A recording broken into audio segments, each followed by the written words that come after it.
Here's how to upload YouTube Shorts from your PC. First, open Google Chrome or any other web browser and go to YouTube.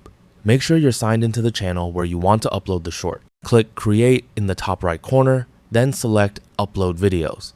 Choose the short from your computer and wait for it to upload. YouTube should automatically recognize the video as a short. You don't need to add hashtag shorts to the title anymore.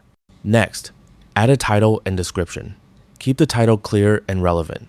For the description, use the first few lines to explain the video and include relevant keywords. You can also add the short to a playlist, choose whether it's made for kids, and add tags if needed. Click Next. Under Video Elements, you can add a related video. This lets viewers access one of your longer videos directly from the short, which is useful when the short is connected to your long-form content. Click Next and complete the Ad Suitability section if you're monetized. Answer the questions based on your video's content and submit the rating. Click Next through the remaining steps.